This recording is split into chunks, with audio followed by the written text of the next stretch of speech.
Alright, so today we're going to talk about growing conditions for Trichocereus. Now, I'm going to talk about the general knowledge that I know and some basic stuff that I know 100% quite a lot of people do not know.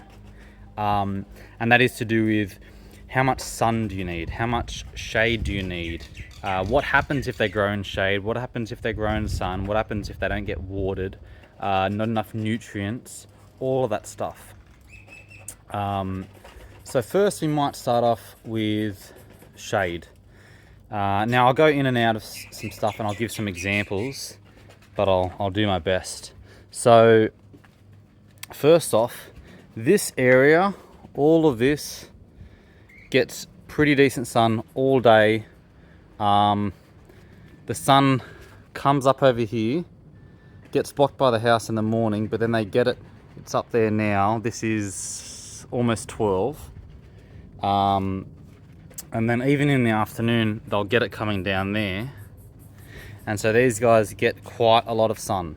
And you can see that none of them are really sun damaged or sunburnt. What I will say though is on this side of them, because this is the afternoon sun, they do look more yellow than if you look on this side. To me at least, I don't know about in the camera, but they will be more blue, more green, and this side it's more yellow and a lighter green. But still, they're still looking pretty good. Now, so these are all looking pretty damn good. All these younger ones are still getting up there. But if you look at more of the established ones, they're thick, they're blue, they're healthy, they have a glow to them. Even the ones that aren't blue like this, the spines are long, it's getting thicker as it's getting older. They look healthy. Now, if you go, even at such a young age, they're getting quite thick. Obviously, that's the genetics and the species. But if that wasn't where it is and that was in the shade, it wouldn't be as thick. Now, I've got a mandarin tree here.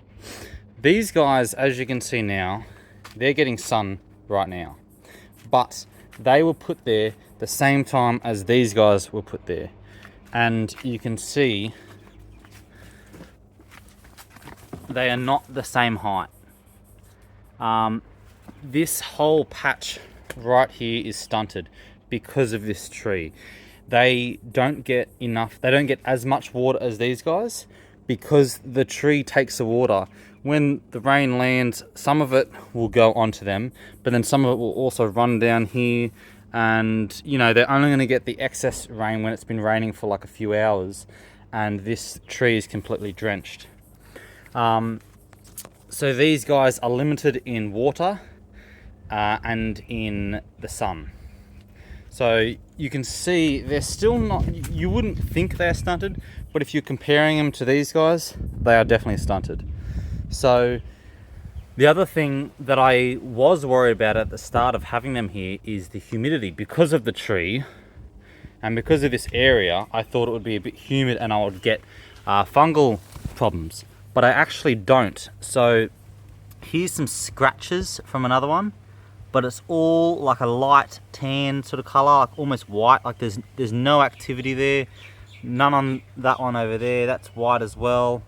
None of these have any problems on them, which I'm quite surprised about, which is good, it's great. And that might also be a factor because they don't get as much water, that they're not getting any problems. Now, they're getting enough sun to still thicken up, but they're not thickening up as fast as other ones. Now we're going to look at some more. Well, here's a really good example. This one is super shaded. Now this is one of the first ones that I had when I moved to this place. That was 4 years ago. So this boltwood, since I had that as at a cutting, I can't remember how big that was, probably like that big or something.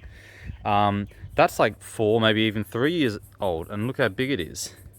But this one, because of the position, the sun never hits this. Regardless of this vine, the sun never gets here because of the fence. And now that the vine is here, it never gets sun. And you can see it's got a light green on there. The spines aren't very, what's the word? The spines aren't very prominent. They're quite thin. They're not very thick. The shape of the cactus isn't really there, and it's super slow growing. Like this year, by the looks of it, it's grown from about there, maybe even like somewhere here. So yeah, it just hasn't thickened up at all, and it'll continue growing that way until it either breaks out of this vine or I dig it up and move it, which that is the plan eventually, but I'm not too worried because I got all these ones anyway. Same as this one. So this vine wasn't always here, and so you can see that it was thicker down here, and ever since the vine's grown even thicker, it's gotten thinner at the top, especially right here. Quite thin. Again, the spines aren't very prominent, and just it lacks character. Like when you get that full sun, even at that, like this is about the same. This one's definitely younger, but it's the same height, and you can already see it's showing its true spines, more characteristics, all sorts. And even if you say that's the species, you could look at this one here, and this one is quite similar in looks, but the spines are still thicker and it's getting fatter. So it's thin down there and it's getting thicker and thicker because of the sun and the amount of water that it gets. But this one is lacking. Now another thing is, this one's got quite a bit of fungal issues, which is on and off. It's been like that for a few years and hasn't really gotten too much worse. And that is purely because of where it is. Also could be the genetics. Here's another good example of not enough light. So you can see here, I don't know how much of those roots are from this, because this vine viola, that has quite a lot of roots. But anyway, you can see it is wet or moist. So it doesn't lack moisture. It gets moisture, it gets water, all of that.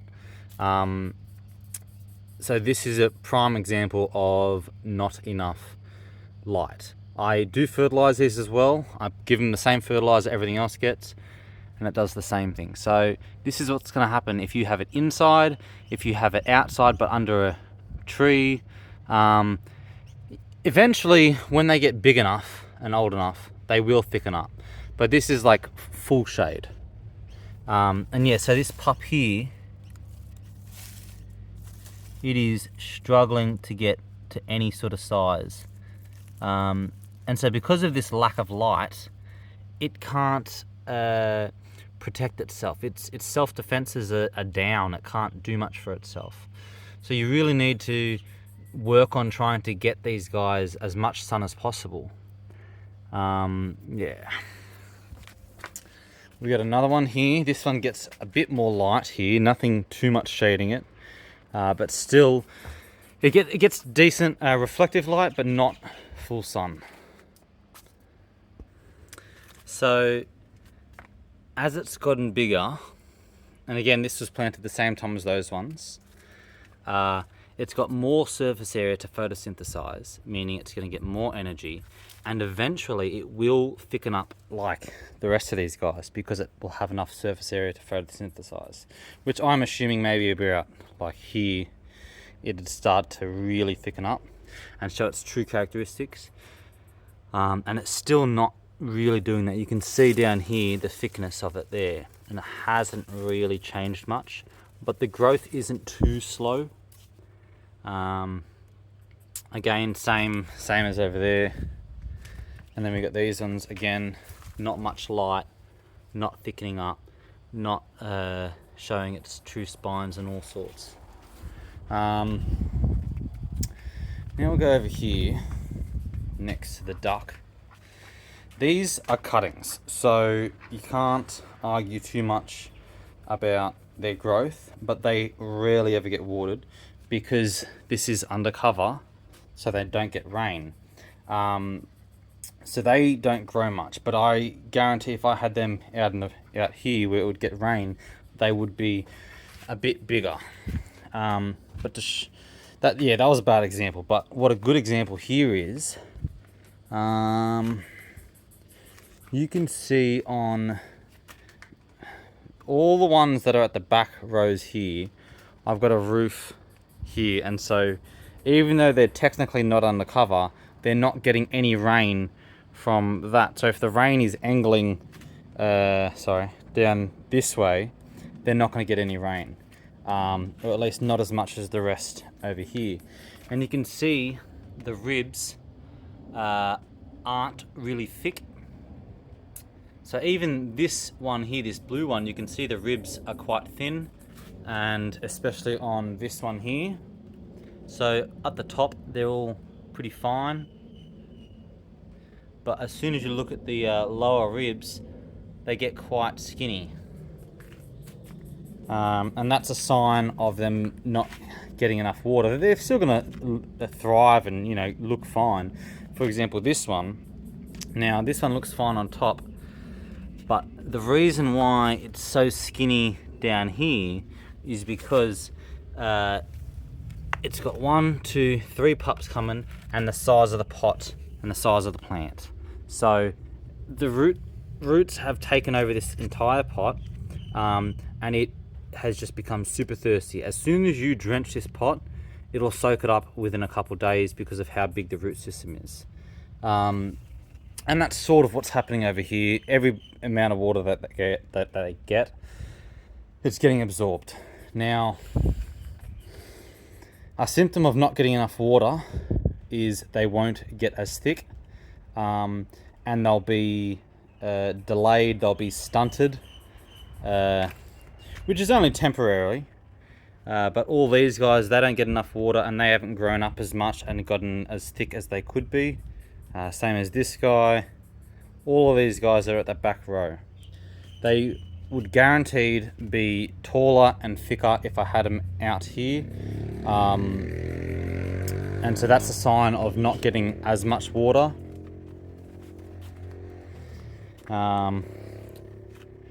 Yeah, so that's shade. That's not enough water. I could probably get another example of not enough water. Yeah, probably over here. Again, these guys here also don't get much water, and you can see how thin the ribs are. So again, they look alright, but I guarantee they would have been thicker and taller had they been out there. Now, you could just make sure you water them enough, and you could still have them under cover as long as they're getting enough sun, which these are getting plenty of light, but they will grow slower and not as mature as they would if they got proper amount of water. Same as this guy over here. This guy's almost doesn't get enough water, and he grows, but he stays pretty skinny. Yeah. Now we will try and get an example of the pot size or the root zone. So I've already said a little bit about, because that guy there is in a smaller pot and he's wants to get thicker, but he's not. He's struggling. Same as this guy here. That's the size pot there, and he's pretty big, and I'm genuinely surprised how thick he's gotten considering the size of the pot. Now he needs an up pot into at least this size, maybe even bigger, if I want him to get any thicker. Now he could keep getting thicker, and that could just be the genetics, but if I never put him into a bigger pot, he's going to struggle. Now, look, these guys, and I think a lot of cactus, can be pretty root bound, and they don't really have to be up-potted unless you want them to really thicken up and get bigger. Like, they still look decent. For example, this guy. Now, I don't know if it's just the genetics and this is just how thick he's going to get, and obviously they'll get a bit thicker when they get older. You know, he's pushing out 3 pups there down at the base, so he's not going to grow as thick or as much at the top. And he has gotten quite thin there. So if your pots are full of roots, they're going to be dehydrated, so you're going to need to water them more. Also, the aeration, you won't have as much aeration, so then it could bring on fungal problems or pest problems. Yeah, there's not too many downsides of having a cactus that needs up-potting, but there definitely is downsides to shade and not enough water. But this guy gets plenty of sun and plenty of water, but he's struggling a little bit with the small pot. But again, Jesus, almost fell. But again, he's like the tallest out of this lot. I can't remember how big he was when I put him there, but he's a fast grower. So not too many downsides on being in a small pot. Now we're going to look at too much sun. Not too many of mine get too much sun, but first off, let's just see if we can have a look here. I'm going to pause the video here, just take in the color of all that, and then the color on this side. Now, we haven't been having too many full-on sunny days, so I don't think there's going to be too much of a difference, but I notice when we do have those sunny days, this side will be a little tinge of yellow or a lighter green than the other side. I'll have to go back in the video to see if there's any difference.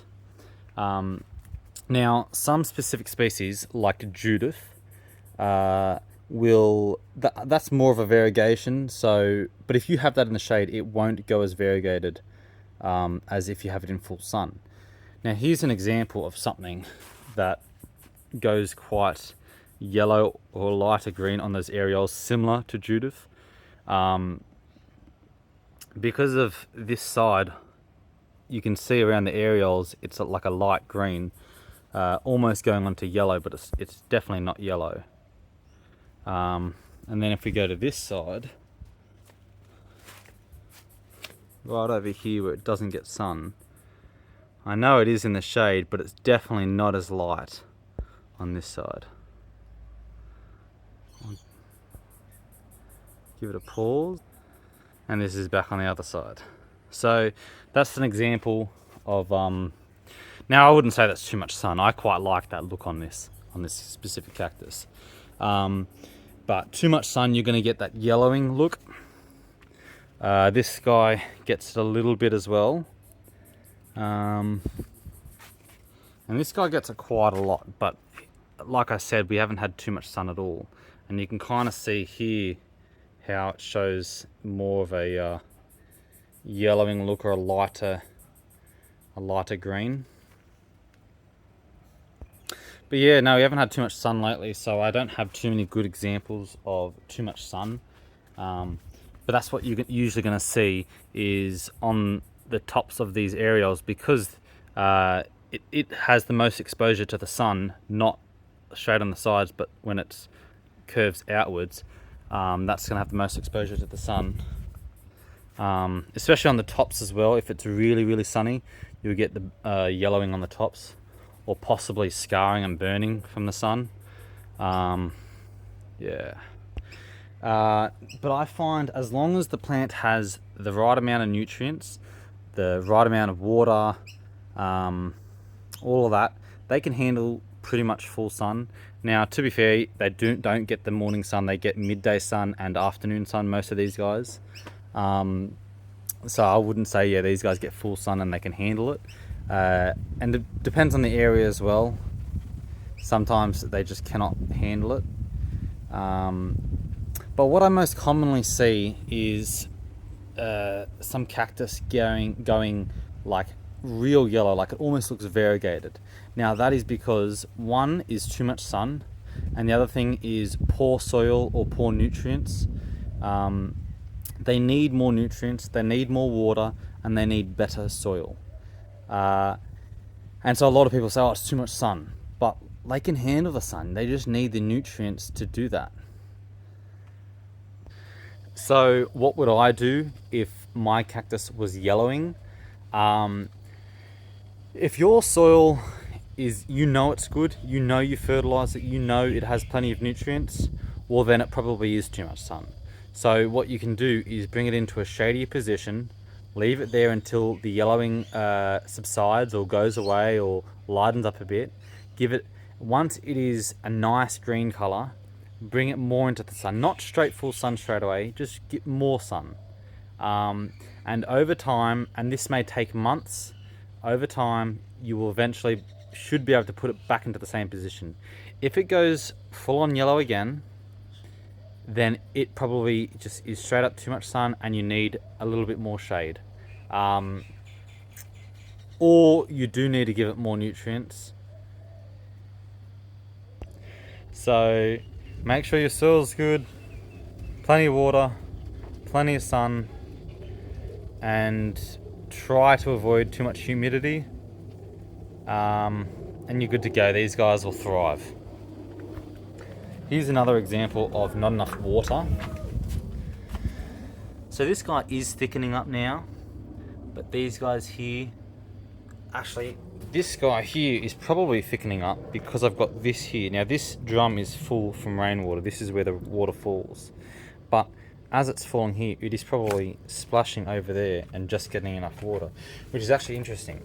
And the reason why I think that is because all of these ones are the same crosses, the seedlings, all put there at the same time, all the same size, but that is bigger and thicker. That is not as thick and big. And then as we go down, they're thinner and smaller. So that's actually quite interesting. But these ones are very neglected. You can see even at this size, they're so thin at this at their middle ribs there. So that right there is an indication of not enough water.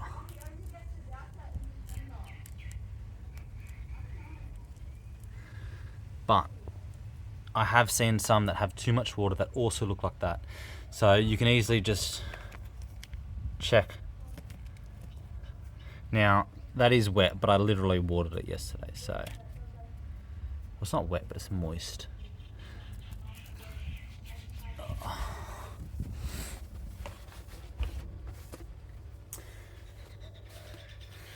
Now, if I water that today and the next day, in about 3 days maybe, it'll start to plump up.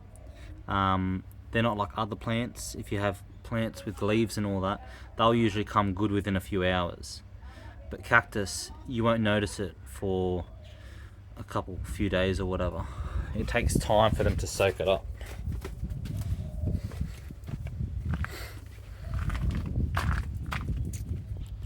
So that is a reason why you don't see too many of my guys are yellowing or looking sick, because they get the fertilizer, they get the nutrients that they need, they get the water and the sun that they need. These guys here are probably the sickest or the least given attention that I have here. All these ones that are in pots, because I've got this Melaleuca here. It takes up quite a lot of the water, as well as this grapevine. The roots are here, so it's taking up quite a lot of the water. The tree covers these a bit, so any rain that they get, it doesn't get much at all. So these are, yeah, definitely quite stunted. They're still going good now, but at a younger age, your cactus needs water and sun. The older they get, the less they need that. But yeah. Now another thing is humidity. I haven't checked this yet, but I'm assuming there might be a couple spots of fungal infections or fungal spots on these guys, simply because I've got the ferns here. It does get pretty moist there. It's shady up against the fence. and they're all sort of bunched together. So I'm gonna have a quick look here and see if I can find anything. So already, because this one here, that area there was facing up against there, you can see there's a couple spots there. It's got some couple spots there, and raised lumps here. I'm gonna say that is because of the humidity, because if you turn it around onto this side, there's not much on this side. This guy is like completely clean. There is a touch there, but really not much. And so if you have bushes around, it's going to cause humidity. That's why I'm so stringent on the weed control. Now, this guy's got a few humidity spots there. How's this guy looking? Oh God, it's rooted into the ground. Actually doing pretty well. There is a spot there. There's some humidity spots there, and that because that's pretty much right up against the ferns there. So yeah, you want to avoid humidity. You want to avoid being in bushes like this. You want them out in the open as much as possible. The ideal, I would say, is morning sun, midday sun, and then maybe avoid late afternoon sun, because the late afternoon is when they do get burnt on those really sunny days. And good nutrient filled soils. If you can plant in the ground. That's where they're going to get the best treatment. And then you can just fertilize over the top, chuck insect frass, chuck gypsum on the top, cow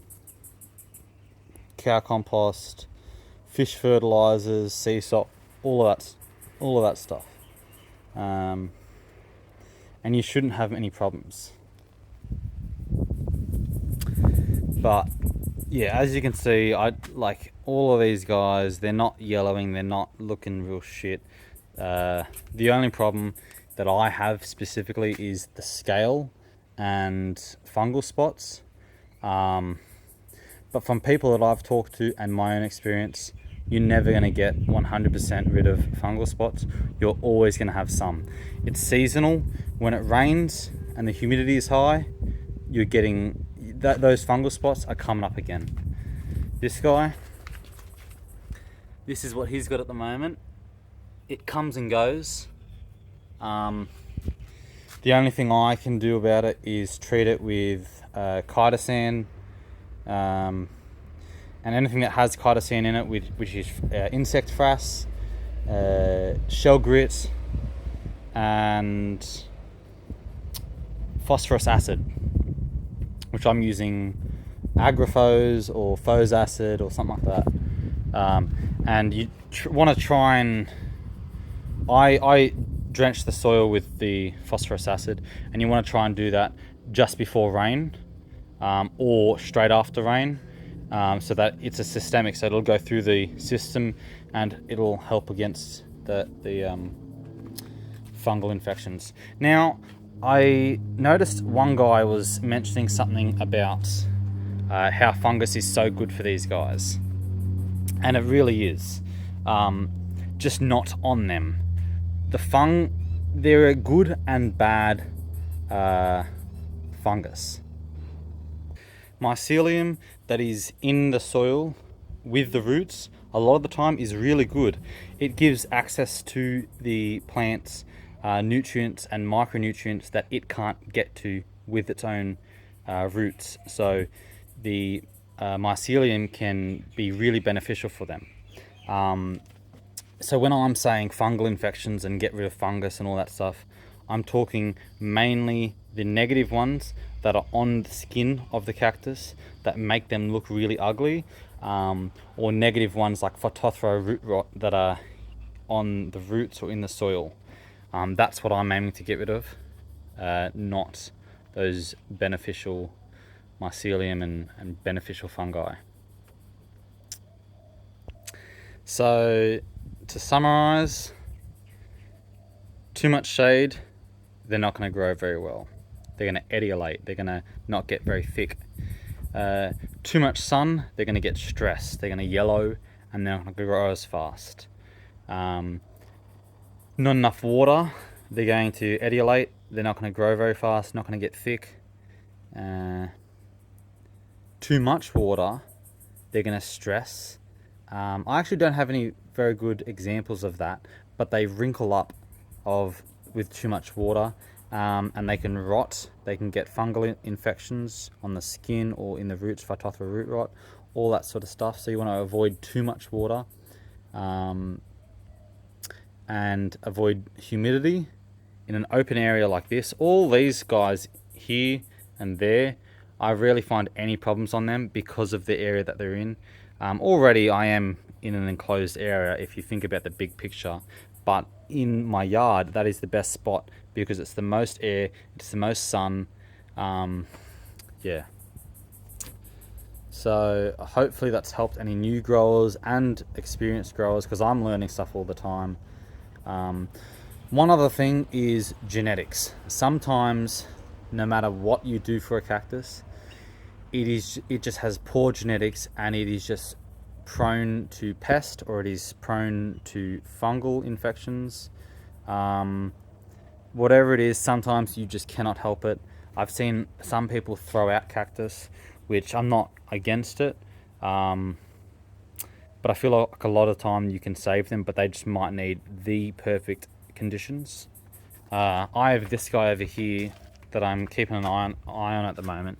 It has rained recently, so the humidity is high, but that's active now. That is starting to become inactive, but it definitely is still active. And it's just, I've given Fos acid to this. I've moved it into this spot, which is quite sunny a lot of the time, and as much airflow as possible, and it still progresses. So I'm starting to think that it's just the genetics of this, which is unfortunate because it's got some cresting going and mutations there, but it just hasn't stopped on this one, which is unfortunate. But I'll give it a little longer, and if it continues, I will probably give it away for free if someone really wants it. Otherwise, I'm going to trash it, because if I'm giving it the best conditions that I possibly can and it's still getting infections, yeah, it's too much hassle. These guys had scale. I've treated those. They're out here in the open, the sun, fresh air circulation, gone. I don't see any scale on it anymore, which I'm super happy about it. Yeah. Some guy was mentioning how scale causes scarring, which I don't quite understand. So this one did have scale on it, and it did cause a little bit of scarring. But it's not that bad. And I feel like a lot of people think that this is scale, which that's not scale. That is a fungal infection, which a lot of that is inactive, but slowly comes back, and that's just the way TBMC is. TBMC is a lot of the time. But yeah, scale doesn't cause stuff like that. Scale doesn't cause stuff like that either. A lot of the time, you can get rid of scale and there's not that much damage left over. It's when they've taken over the plant and then you try and remove them, and then it can cause damage. But if you're just getting a few spots in here and there, if you control it, you're not going to get any problems. Yeah. Alright, I better stop rambling. I hope this has helped some people. If there's anything I missed, you can ask me in the comments or send me a message on Instagram.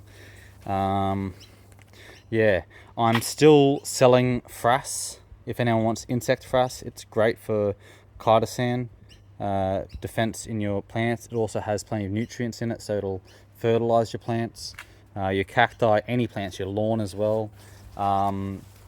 Send me a message for that. I'm in Australia, so please, only in Australia. I do cuts as well if anyone wants cuts. For example, this guy This guy's quite nice.